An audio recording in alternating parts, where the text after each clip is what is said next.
আসসালামু আলাইকুম।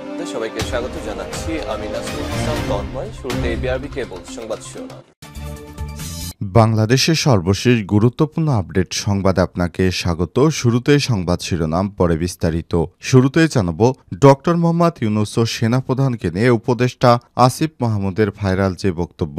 ডক্টর মোহাম্মদ ইউনূসকে প্রধান উপদেষ্টা করা নিয়ে সেনাপ্রধান জেনারেল ওয়াকারুজ্জামানের আপত্তি ছিল বলে জানিয়েছেন স্থানীয় সরকার, পল্লী উন্নয়ন ও সমবায় মন্ত্রণালয়ের উপদেষ্টা আসিফ মাহমুদ সজীব ভূঁইয়া। এ বিষয়ে গুরুত্বপূর্ণ সংবাদ জানাবো, সঙ্গে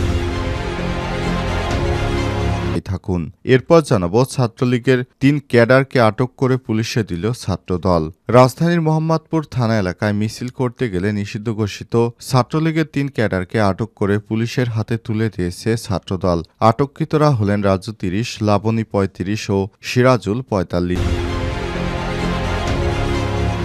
এদিকে আওয়ামী লীগের রাজনীতি নিষিদ্ধের দাবি এনসিপির। সংবাদ সম্মেলনে নাহিদ ইসলাম। গণ অভ্যুত্থানে ক্ষমতাচ্যুত আওয়ামী লীগের রাজনৈতিক নিবন্ধন বাতিল এবং জুলাই হত্যাকাণ্ডের বিচার চলাকালে দলটির রাজনীতি নিষিদ্ধ করার দাবি জানিয়েছে জাতীয় নাগরিক পার্টি এনসিপি। এবারে জানাবো, চট্টগ্রামে বিএনপির ২ গ্রুপের সংঘর্ষ, গুলিবিদ্ধ ২। চট্টগ্রাম নগরীর খুলশী থানা এলাকায় বিএনপির ২ গ্রুপের মধ্যে ব্যাপক সংঘর্ষ হয়েছে। শুক্রবার রাতে জিসি কুসুমবাগ এলাকায় এই ঘটনা ঘটে। সংঘর্ষের সময় বেশ কয়েক রাউন্ড গুলির ঘটনা ঘটেছে, এতে ২ জন গুলিবিদ্ধ হয়েছে। খবর পেয়ে খুলশী থানা পুলিশ ঘটনাস্থলে পৌঁছে পরিস্থিতি নিয়ন্ত্রণে আনে, তবে এলাকায় এখনও উত্তেজনা বিরাজ করছে।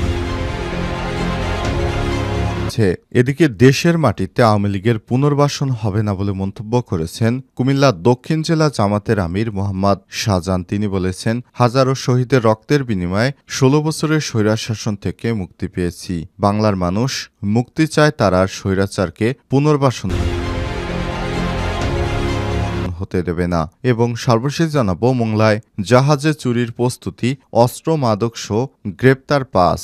বাগেরহাটের মোংলায় বাণিজ্যিক জাহাজে চুরির প্রস্তুতির সময় দেশীয় অস্ত্র ও মাদকসহ কুখ্যাত সুমন বাহিনীর ৫ সদস্যকে আটক করেছে কোস্টগার্ড জোন মোংলা। শুক্রবার ২১শে মার্চ বিকেলে ভদ্রা নদীর সুন্দরবন বন বিভাগের অফিস এলাকায় অভিযান চালিয়ে তাদের আটক করা হয়। প্রিয় দর্শক, এতক্ষণ শুনছিলেন সংবাদ শিরোনাম, এবারে বিস্তারিত।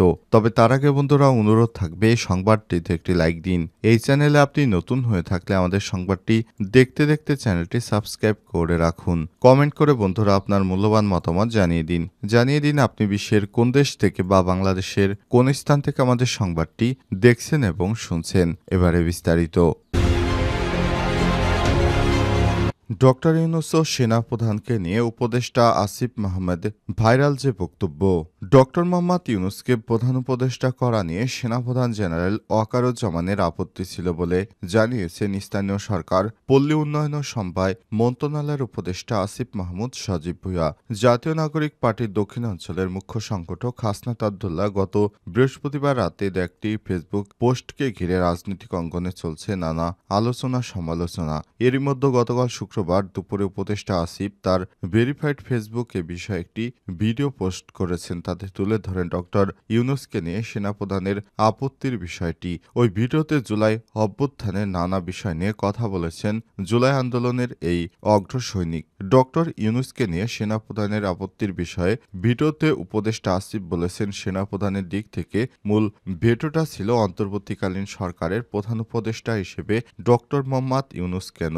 সে একজন কনভিক্টেড পারসন। তাকে কেন? সে একজন মামলার আসামি, তার নামে অনেকগুলো মামলা রয়েছে, হয় কোনো বিকল্প নয়, তিনি একজন দোষী ব্যক্তি। একটা কনভিক্টেড পারসন আসলে কিভাবে দেশের উপদেষ্টা হতে পারে? আওয়ামী লীগের একটা লোককে একেবারে দেখতে পারছে না এবং বাংলাদেশে আলটিমেটলি ৩০-৪০% মানুষ আওয়ামী লীগকে সমর্থন করে। এই ৩০-৪০% লোকের মতামতের বিরুদ্ধে গিয়ে লোকটাকে প্রধান উপদেষ্টা করা উচিত। সেনাপ্রধান আমাদের লাস্ট বলেছিল, আমি বুকে পাথর নিয়ে এই সিদ্ধান্তটা মেনে নিচ্ছি। স্থানীয় সরকার পল্লী উন্নয়ন ও সমবায় মন্ত্রণালয়ের উপদেষ্টা বলেছেন, যখন থেকে আমরা আটক ছিলাম যে শেখ হাসিনাকে চলে যেতে হবে, তারপর কি হবে, শেখ হাসিনা চলে যাওয়ার পর আমরা তো দেশটাকে ছেড়ে দিতে পারি না। এই চিন্তাটা আস্তে আস্তে আসতে থাকে। আমাদের দীর্ঘমেয়াদী পরিকল্পনা করতে হতো, কিন্তু ওই সময় এটা বিশ্বাস করা কঠিন ছিল যে 5 তারিখের মধ্যেই শেখ হাসিনা চলে যাবে। 5 তারিখে যদি আমরা সফল না হতাম, হয়তো আমরা অস্ত্র তুলে নেয়ার ঘোষণা দিতাম। আমাদের সশস্ত্র অভ্যুত্থানের চিন্তাও ছিল। নাহিদ ভাই ভিডিও বার্তা রেডি রেখেছিল, আমিও ঘোষণা দিব সেটাও রেডি ছিল। তবে এর আগে আমরা অনুভব করি যে শেখ হাসিনা চলে যাওয়ার পর দেশটার কি হবে। এরপরে আমরা প্রফেসর ডক্টর মোহাম্মদ ইউনূসকে ক্ষমতা গ্রহণের জন্য অনুরোধ করি। তবে প্রথমে তিনি আমাদের অনুরোধ রাখছিলেন না। তিনি আমাদের জানিয়েছেন, তোমরা বিকল্প ভাবো, আরও কিছু ভালো ভাবো। কিন্তু আমরা নাছোড়বান্দা ডক্টর মোহাম্মদ ইউনূসকে না ছাড়ার পরই অবশেষে সে দায়িত্ব গ্রহণ করে। ছাত্রলীগের 3 ক্যাডারকে আটক করে পুলিশে দিল ছাত্রদল। রাজধানীর মোহাম্মদপুর থানা এলাকায় মিছিল করতে গেলে নিষিদ্ধ ঘোষিত ছাত্রলীগের 3 ক্যাডারকে আটক করে পুলিশের হাতে তুলে দিয়েছে ছাত্রদলের নেতাকর্মীরা। আটককৃতরা হলেন রাজু 30, লাবণী 35 এবং সিরাজুল 45। শুক্রবার সন্ধ্যায় লালমাটিয়ায় 27 নম্বর সড়কে মিছিল নিয়ে ছাত্রলীগের ওই 3 ক্যাডারকে আটক করেন সরকারি তিতুমির কলেজ ছাত্রদলের আহ্বায়ক সদস্য মীর মোহাম্মদ খোকন। ঢাকা মহানগর উত্তরের ছাত্রদল নেতা মঈনুদ্দিন মাহিম ও মকবুল কলেজ ছাত্রদলের নেতা মেহেদী হাসান সাগর। মোহাম্মদপুর থানার ডিউটি অফিসার এসআই সাদাত জানান, ছাত্রলীগের মিছিল থেকে ওই 3 ক্যাডারকে ছাত্রদল আটক করে পুলিশকে খবর দেয়। নিষিদ্ধ ঘোষিত ছাত্রলীগের ওই 3 ক্যাডারের বিরুদ্ধে মামলা প্রক্রিয়া চলছে। গতরাতেই সেনাবাহিনী প্রধান জেনারেল ওয়াকারুজ্জামানের সঙ্গে উপদেষ্টা পরিষদের একটা কথা কাটাকাটি পরই ছাত্রলীগ সহ আওয়ামী লীগের নেতাকর্মীরা রাস্তায় নেমে পড়ে। তারা অন্তর্বর্তীকালীন সরকারের বিরুদ্ধে বিভিন্ন স্লোগান দিতে থাকে। এরপরই তাদেরকে গ্রেপ্তার করা হয়েছে। আওয়ামী লীগের রাজনীতি নিষিদ্ধের দাবি এনসিপির। সংবাদ সম্মেলনে নাহিদ ইসলাম।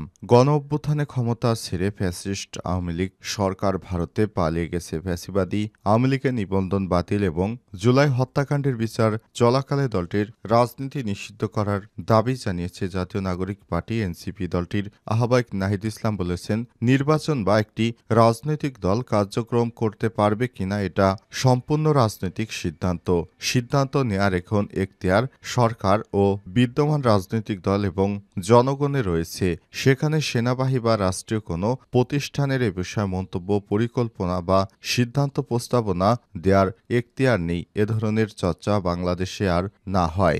রাজনৈতিক সিদ্ধান্তগুলো রাজনৈতিক মহল থেকেই নেবে, সেটা গণতান্ত্রিকভাবেই হবে। সামনে গণতান্ত্রিক প্রক্রিয়া উত্তরণের করতে চাইছি। শুক্রবার রাজধানীর বাংলা মোটরে আয়োজিত সংবাদ সম্মেলনে সব কথা বলেন এনসিপির আহ্বায়ক নাহিদ ইসলাম। বলেছেন, ৭১ গণহত্যার বিচার নিয়ে প্রশ্ন আসছে, এটা আমাদের পুরনো প্রজন্মের দায়। আমরা এখন ৭১ গণহত্যার বিচার নিষ্পন্ন করতে পারিনি, সমাধান করতে পারিনি রাজনৈতিক প্রশ্নগুলো। সেটি পুনরাবৃত্তি না হওয়ার জন্য আওয়ামী লীগের বিষয়ে আমরা কঠোর এই বিচার নিষ্পন্ন দেখতে চাই। আমরা মনে করি যত গণহত্যা হয়েছে ৭১ থেকে শুরু করে বাংলাদেশে, সেগুলো বিচার আমরা চাই। তবে রাজনৈতিকভাবে এই মুহূর্তে সবচেয়ে কনসাসনেসের জায়গা হচ্ছে আওয়ামী লীগ। দলটি বিচার নিবন্ধন বাতিল ও সাংগঠনিক বিচারের জন্য সরকারসহ ফ্যাসিবাদী সব রাজনৈতিক দলের কাছে আহ্বান জানাচ্ছি।